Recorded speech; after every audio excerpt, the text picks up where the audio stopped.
I'm a teenage male, the second eldest of four siblings.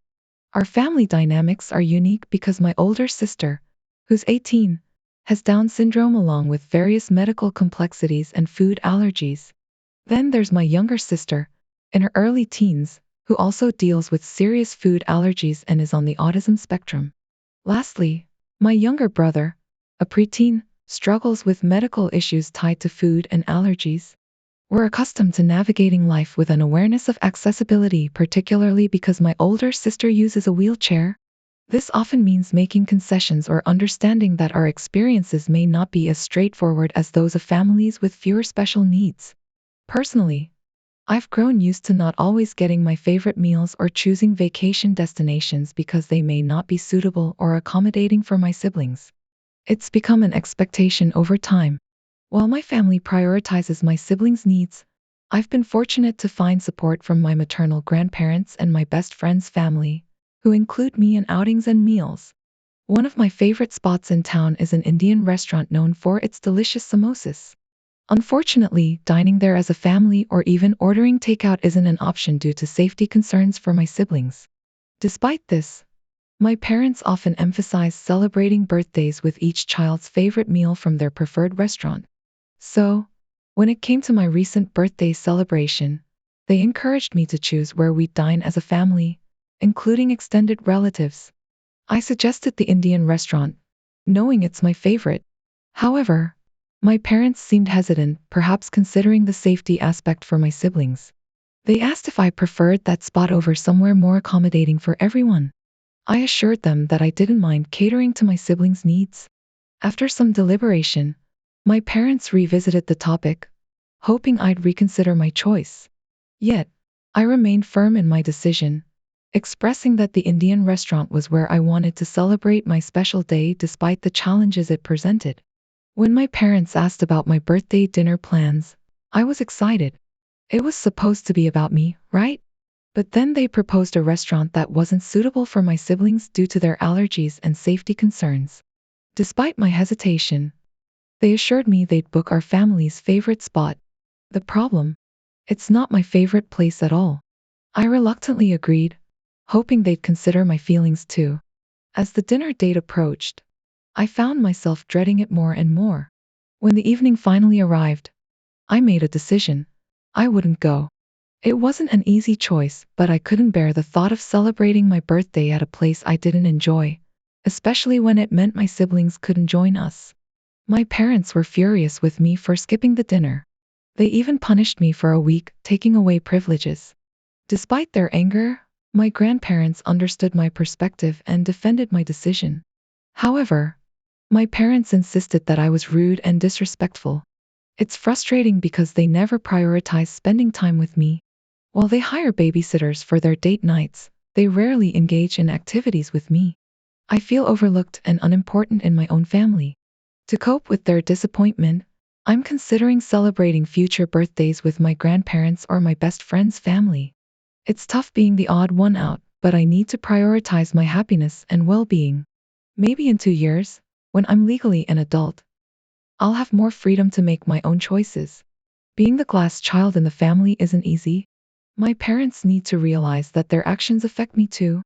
In the meantime, I'll focus on saving money and perhaps finding a job to gain more independence. You should make plans to move out when you come of age and never look back. My parents divorced before I was born, and when I was 5, my dad married Bree, who already had a teenage daughter, Misty, from a previous relationship. Misty and I were quite close growing up, but as we entered our teenage years, we naturally drifted apart due to different interests and friend groups. Despite this, when Misty became pregnant, her friends distanced themselves from her, leaving her feeling isolated and depressed. My parents, seeing her struggle, suggested that Misty spend time with me and my friends to help lift her spirits, which I agreed to. However, as her pregnancy progressed, Misty's emotions became increasingly erratic, swinging from happiness to sadness in a matter of moments. While I tried to be understanding, her clinginess and emotional outbursts began to wear on me. Recently, when my friend's birthday celebration came around, Misty expressed a desire to join in, even though she hadn't been invited. When I gently explained this to her, she became upset and tearful, prompting my dad and Bree to suggest that I either invite her along or stay home to keep her company. Frustrated by the pressure to accommodate her at all times, I refused and expressed my need for boundaries, even threatening to move out if I couldn't have some space. Since then, tensions have been high in the household. My parents expect me to apologize to Misty, but I'm struggling with feelings of guilt and resentment. While I want to support Misty, I also feel like my own needs and boundaries are being disregarded. It's a difficult situation, and I'm not sure how to navigate it without causing further conflict or hurting anyone's feelings. I went too far. Am I the idiot? Why do you have to look at her perspective, but no one has to look at yours? You're young and have done nothing wrong, yet you're expected to forego your happiness and youth because she made a foolish mistake. Next time dad or stepmom say that, ask that they do the same for you. You are her stepsister, not an emotional support human. You are her stepsister, not her therapist. And you certainly should not be forced to assist in raising a child you were not responsible for making. We all know where this is heading, but if you don't, they will force you to babysit and give up important milestones like prom, homecoming, social events, etc. Saying she doesn't have a chance to live a normal life like you is just an excuse. She is not your child. She made a series of choices that took away her chance. You don't owe her anything. This, I cannot stress enough because this is exactly what will happen. You have to watch her baby because she's tired. Look at it from her point of view. And you don't mind differing going to college, do you? So you can look after Misty's baby? We can't afford to both help Misty and send you to college. Look at it from her point of view. You can hear this right now? Get out of that house and go to your cousin's place ASAP. My fiancé and I have been together for years. We have an infant daughter together. And I have twin children with my ex who died in a car accident 10 years ago. My fiancé is fantastic. He's excellent with the kids, great to me, super attentive, caring, empathetic, and insanely patient. He's never once made me question him, and honestly, our communication is top notch. Of course, we have disagreements, but they are few and far between. Generally speaking, if we run into an issue warranting a deep discussion, we work it out together with no ill feelings. But he wants to move back to his hometown, and he truly slept with almost every woman there. Despite what it looks like, his body count doesn't bother me, but his hometown is literally so small, everyone knows everyone. Given how much he got around, you can't even go to a store in that area without running into someone he screwed or that person's parents. He doesn't associate with any of these people anymore, though he does have friends in the area who do still associate with multiple women in question. I'm not saying anything would happen, but I really just don't want to deal with it. I don't want to go to a parent-teacher conference with him. He goes to every single one and I have to deal with one of his many old partners who just happens to be there with her children, which would likely happen. I don't want to walk into a grocery store or gas station and be met with the "Hey, you're Matt's wife, right?" I just don't want the attention at all. I moved out of my hometown for this exact reason. Everyone knows everyone. Well, we were in that area last week for his family dinner. One of his exes was there. His sister and her are friends now, though they weren't back in the day. It wasn't awkward or anything, she's cool, actually. But his family was all, "When will you guys move back this way?" I laughed it off. We left and stopped at the grocery store. While we were inside, some guy walked over with his girlfriend and said, "Matt, how you doing, bud?" They started a conversation. At some point, he goes, "You remember Tasha, right? Didn't you guys hook up back in the day?" As if it was just a normal conversation. Anyway, he wants to move back. The school system is one of the best in the state. There's a lot of work there, and there are a lot of nice properties. And it's close to both our families. My family is in the next town over. But I truly just don't want to deal with it. I enjoy living in the area we are now. We're in a place where we don't know anyone and have zero drama. He says he understands where I'm coming from but keeps saying, "You know it's not like that, right?" I would never do anything to jeopardize us. It's a better school for the kids and closer to our families. I know I have a past, but I truly would never cheat on you. And I know he's telling the truth. His love for me is blatantly obvious. He shows me off constantly. I just don't want to deal with it. We already have a nice house where we are currently, and it's only an hour from our family. I work at the hospital here, and he works at a dispensary. The work available near his family is better for him, not me. I would take a pay cut and transfer to a really small hospital. The school is better, so there are pros and cons. I don't think people realize how in small towns everyone's hobby is other people's business. That's kind of their thing. There's nothing to do except be nosy. I was in high school hearing whispers about a kid in my grade who was born out of wedlock, and it was considered a big deal in the 2000s. I would not want to be a child of a promiscuous man going to school in a small town. This is a thing. I have an uncommon last name. My uncle was a huge runaround. I shouldn't know that, but I do because of my last name. People didn't even consider I might be his goddaughter when telling me these things. Small towns are nothing but petty drama. It's a lot of crap you invite to your door without even meaning to. Small towns are not for the weak of heart or mind. This is why I never want to move to a small town. I like solitude and people not being in my business. And I know if I moved to my husband's small hometown, I would only ever be Mrs. Jim or Mrs. M's son's wife. Also, I saw you'd have to take a step down for your career, so he's asking a lot more of you than I think. He notices my daughter is a teen, and with modern technology, everything is turned in online. Her teacher, Mr. Cat, is known for being strict, probably the best teacher at the school despite his classes being considered difficult. She's responsible for her work, as she's a teen.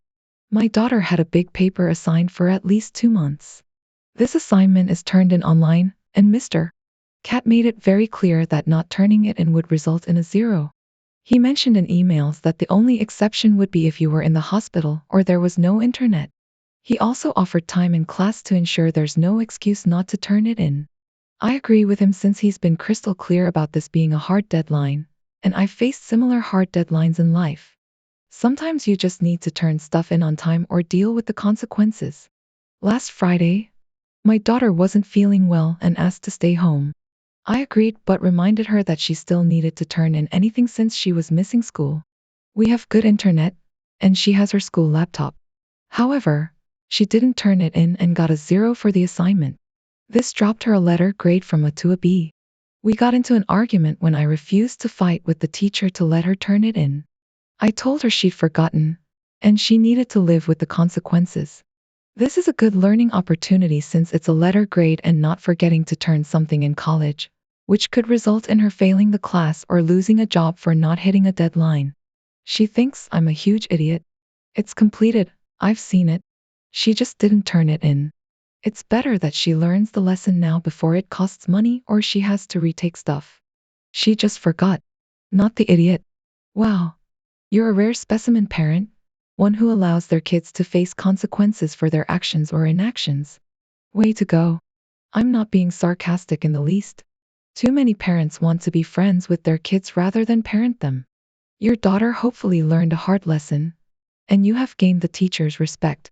She had all day, she just forgot. A big assignment sounds fishy. Consequences suck, but they're a fact of life. Also, she's a mid-teen. At this age, she should be the one corresponding with the teacher. I would go to my teacher and not ask my parents to do it on my behalf. She can ask to do extra assignments to improve her grade, etc. Growing up, I never asked my parents to go back for me, so I always find it odd hearing how some have.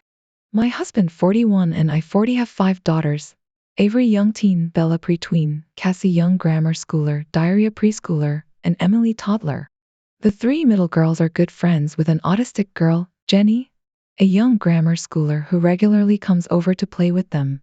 We've also included Jenny in many family outings, from the beach to bowling to amusement parks. Jenny's mom has done the same for my girls, only she takes them with her one at a time, as she's also autistic and not used to caring for multiple children since Jenny's an only child. We had Jenny over for a sleepover this weekend and took her out for lunch.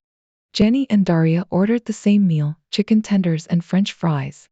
I noticed that Daria finished her chicken before eating her fries, and Jenny ate all but one before moving on to her fries. About halfway through the meal, Avery had to go to the bathroom and offered to take the younger kids with her if they needed to go. Bella, Cassie, Daria, and Jenny went to the bathroom with Avery, while my husband and I stayed at the table with Emily. While the older girls were gone, I saw Jenny still hadn't eaten her last chicken tender, and assuming she wouldn't eat it, I gave it to Emily, who ate a little more than half of it before her sisters and Jenny returned. After sitting down, Jenny noticed her chicken was gone and asked what happened to it. I told her, "You weren't eating it, so Emily ate it." She said that she was saving it for last and looked like she was about to have a meltdown, which I still have yet to deal with in public. So, I took the little piece of chicken Emily didn't eat and gave it back to her. But she refused to eat it because it had baby germs on it. When Jenny's mom came to pick her up later that day, she told her mother about it. Her mom called me inconsiderate and said I should have waited for her to return and asked her before giving it away. She told me that she often saves certain foods for last too. Must be an autistic thing. Before having Jenny say goodbye to my girls and leaving, my husband and I talked about this, and he said he agrees with Jenny's mom's point about asking her first. I think she overreacted, and the kids haven't brought it up. So, am I the idiot for giving away my daughter's friend's last chicken tender? You are the idiot. Not only did you give someone's food away, but you also attributed her saving food to her autism. I'd be disgusted and insulted if someone handed me a toddler's leftovers and was like, "Enjoy." Yeah, no thanks. I'm sure you're fine eating off your little bundle of joy, but it's going to be a hard pass for me. I could never imagine just giving away someone's food without asking. I don't even take a fry from someone without asking, but to just give away someone's food and then give it back half-eaten? How can you see that's not okay? Do better. The ages don't matter here. The friend having autism doesn't matter here. The only thing that matters here is that you took food from someone and gave it away. I save the best bite for last or the best things on the plate all the time. You don't need to appear so confused by what must be autism. She wasn't done with her meal, period. People eat food at their own pace and in their own way, and it isn't difficult or confusing to just leave their food alone.